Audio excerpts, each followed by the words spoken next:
Danny, let's talk baseball.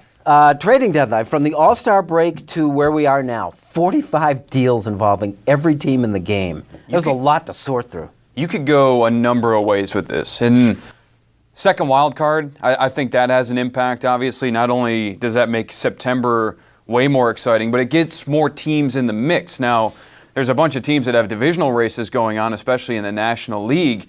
But, I guess for me, being a Yankee fan, I'll stick with the Yankees because, like I said, there's a number of ways to go with that.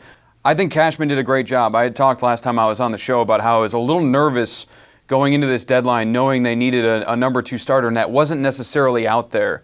He didn't panic. He didn't go after like a Chris Archer, who may work out, but a guy that you'd probably have to give up some legitimate prospects for. Didn't have to give up any of their top 10 prospects. They added bullpen depth. They've got guys like CC Sabathia and Masahiro Tanaka who could get you through 5 innings in the postseason and get you to that vaunted bullpen. And J-Hap, well, we'll see. He's pitched well against your Red Sox, which may come in handy in the postseason. Yeah, if he gets himself healthy again. What's he have, hoof and mouth? What struck you? The fact that some teams are willing to give up, even, as Dan said, not necessarily top prospects, but even decent prospects or decent players on the rental type player. And I think it's gotten to the point now where you talk about that, where you got a legitimate shot to make it into the postseason, and you say to yourself, all right, are we going to make this move now? Or are we going to just say, well, we're not giving up anything? You got a shot to make the playoffs. Now, some teams, with the Red Sox and Yankees, you're trying to make moves to win the championship. I do believe there are other teams that are trying to make moves. I'll use the Phillies as an example. Who would have thought they would be buyers at the deadline with this team?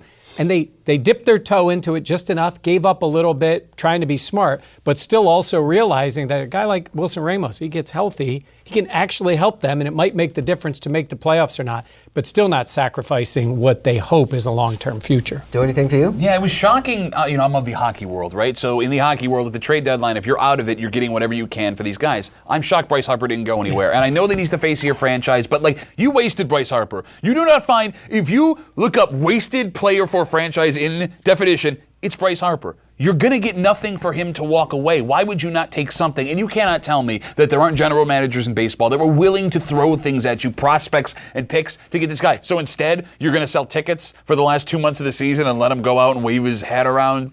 Okay. Why? Why is he still on your roster right now? You know what fascinates me is the whole reshuffling of the deck. It's like, we get to this point, it's like 100 games in, you just reshuffle and you redeal. And the past few years have told us that the teams that do the best job at the trading deadline are the ones that are going to make out at the end.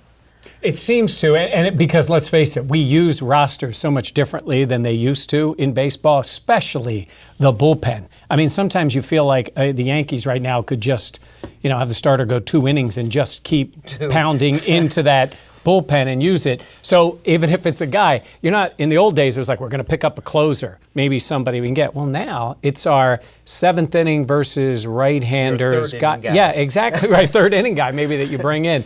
Why not, though? If you're going to make a run at it, go ahead and do it. This is the Rochester Press Box, presented by the Genesee Brew House. We'll talk Buffalo Bills next.